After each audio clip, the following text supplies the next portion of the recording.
جی طارق چودھری، جس طرح سے آپ نے بتایا کہ ریلیف تو مل گیا ہے، کیسز کون کون سے تھے؟ توشہ خانہ 2 کیس ہے، دیگر کیسز بھی 9 ماہ میں انہوں نے فیس کیے ہیں، تو ذرا ان پہ بھی روشنی ڈالیے گا۔ جی، ان کے خلاف کچھ کیسز تھے جس میں بعض کیسز میں تو وہ کو ایکیوز تھیں، جن میں یہ جو توشہ خانہ والا کیس 2 ہے، توشہ خانہ 1 تھا، اس میں بھی ان کو کو ایکیوز کیا گیا تھا۔ اس کے علاوہ جو 190 ملین پاؤنڈ کیس ہے اس میں بھی ان کو کو ایکیوز تھی۔ کیسز تو اب اگرچہ بھی چل رہے ہیں اور وہ اپنے میرٹ کے مطابق چلتے رہیں گے، لیکن ضمانت جس طرح کے ملزمان کا حق ہوتا ہے جب ایک خاص مخصوص مدت کے بعد، تو وہ ضمانت ان کو مل گئی ہے۔ کیس چلتے رہیں گے اور وہ تو فیصلہ ہوگا کہ بری ہونا ہے یا نہیں ہونا، چونکہ ظاہر ہے سارے ہائی پروفائل کیسز ہیں، تو اس کا فیصلہ تو ابھی بعد میں ہوگا۔ لیکن فی الحال یہ ہے کہ کافی دنوں سے یہ معاملہ زیر بحث تھا اسلام آباد ہائی کورٹ میں توشہ خانہ 2 میں، اور وکلاء کا یہ موقف تھا کہ ان پر جو الزامات ہیں وہ چونکہ قابل ضمانت ہے، ان کو ضمانت فراہم کی جائے۔ تو اس 3 بحث مباحثے کے بعد الٹیمیٹلی ان کو گزشتہ روز ضمانت ملی ہے۔ اب دیکھنا یہ ہے کہ اس ضمانت کا اور اس ریلیف کا پی ٹی آئی کی سیاست پر کیا اثر پڑتا ہے۔ پی ٹی آئی کی جو قیادت ہے اس کے بارے میں چونکہ بہت سے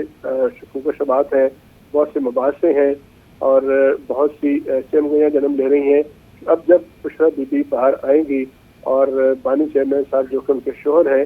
اور وہ بھی فی الحال جیل میں ہے، تو پی ٹی آئی کے فیصلے کون کرے گا، پی ٹی آئی کی قیادت کون کرے گا؟ کیونکہ عملی طور پر تو اس وقت جو نوٹیفیکیشن کے مطابق تو چیئرمین جو ہے بیرسٹر گوہر صاحب وہ پارٹی کے چیئرمین ہیں، لیکن آپ کو پتا ہے کہ پی ٹی آئی میں لیڈرشپ کا جو ہے بہت بڑا گروپ ہے۔ کچھ معاملات میں جو ہے وہ بانی چیئرمین کی جو ہمشیر جان تھیں ان کی چلتی تھی، کچھ معاملات میں گنڈا پور صاحب جو ہے chief minister Punjab, chief minister Khyber Pakhtunkhwa ہے، ان کی چلتی تھی۔ اس کے علاوہ سیاسی معاملات میں ایک سیاسی کمیٹی بھی ہے، ایک کور کمیٹی بھی ہے۔ تو پاور کے اور ڈسیزن میکنگ کے بڑے مراکز ہیں، سینٹر آف پاور اور سینٹر آف ڈسیزن میکر جو ہے نا، لیکن وہ بہت سارے ہیں۔ اب جب وہ باہر آئیں گی تو دیکھنا ہے کہ فوکل پوائنٹ ہوتا ہے جو مرکزی ایک کردار ہوتا ہے لیڈرشپ کا، کیا سیاسی کمیٹی کے پاس رہتا ہے، کیا وہ کردار جو ہے کور کمیٹی کے پاس رہتا ہے، کیا پارٹی کی سینئر لیڈرشپ کے پاس رہتا ہے، یا کیا پھر یہ کردار جو ہے خود بشرا بی بی سنبھالیں گے؟ ابھی تو ظاہر ہے 9 ماہ کی قید کے بعد رہائی ہوئی ہے، آرام کرے گی اور آہستہ آہستہ ظاہر ہے معاملہ سمجھ آئیں گے۔ لیکن سب سے بڑا چیلنج یہ ہوگا کہ اس وقت چونکہ پنجاب اور خیبر پختونخوا میں ان کے جو لیڈران کرام ہیں ان کے درمیان اختلافات کی خبریں آتی رہتی ہیں۔ لیڈرشپ کا ایشو ہے کہ کون کس کی قیادت کرے گا، طارق چودھری، لیڈرشپ کا ایشو کی بات آپ کر رہے ہیں تو وزیر اعلیٰ کے پی نے تو آج واضح کہہ دیا ہے کہ اب جو ہوگا تاریخی احتجاج کریں گے۔ اب تو بشرا بی بی بھی باہر آ چکی ہیں، کیا لگتا ہے آپ کو کہ کچھ بڑا ہونے جا رہا ہے؟ یقینی طور پر جو پی ٹی آئی کی جو موجودہ قیادت ہے جو جیلوں سے باہر ہے وہ تو یہی فیصلہ دے رہی ہے کہ وہ احتجاج جاری رکھیں گے۔ لیکن اب سوال یہ پیدا ہوتا ہے کہ احتجاج کس چیز پر ہوگا یا احتجاج کا نقطہ کیا ہوگا؟ ڈیمانڈ یہ تھی کہ عمران خان صاحب کو اور ان کی اہلیہ کو رہا کیا جائے، تو اس ڈیمانڈ کا آدھا حصہ جو ہے وہ تو آج مکمل ہو گیا کہ ان کی ضمانت ہوگی، اگر کہ قانونی طریقے سے ہوئی ہے۔ اسی طرح اگر آنے والے دنوں میں کسی کیس میں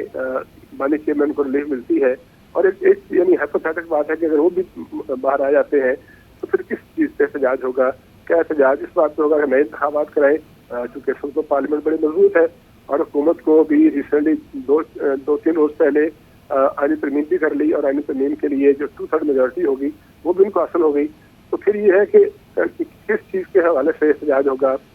نقطہ کون سا ہوگا، احتجاج کا مدعا کیا ہوگا، احتجاج کے بارے میں مطالبہ کیا ہوگا۔ پھر یہ ہے کہ کیا احتجاج جو ہے وہ اسی طرح صرف اس کا بوجھ صرف جو خیبر پختونخوا ہے اس پر ڈالا جائے گا، کیونکہ اعتراضات بعض پر یہ آتے ہیں کہ خیبر پختونخوا کے علاوہ باقی صوبے جو ہیں، پنجاب ہے، سندھ ہے، بلوچستان ہے، وہاں سے کوئی زیادہ کنٹریبیوشن نہیں ہوئی۔ اور اس کے علاوہ یہ بھی ہم نے دیکھا ہے کہ ماضی قریب میں جو احتجاج ہوئے اس پر بھی بڑی انگلیاں اٹھیں،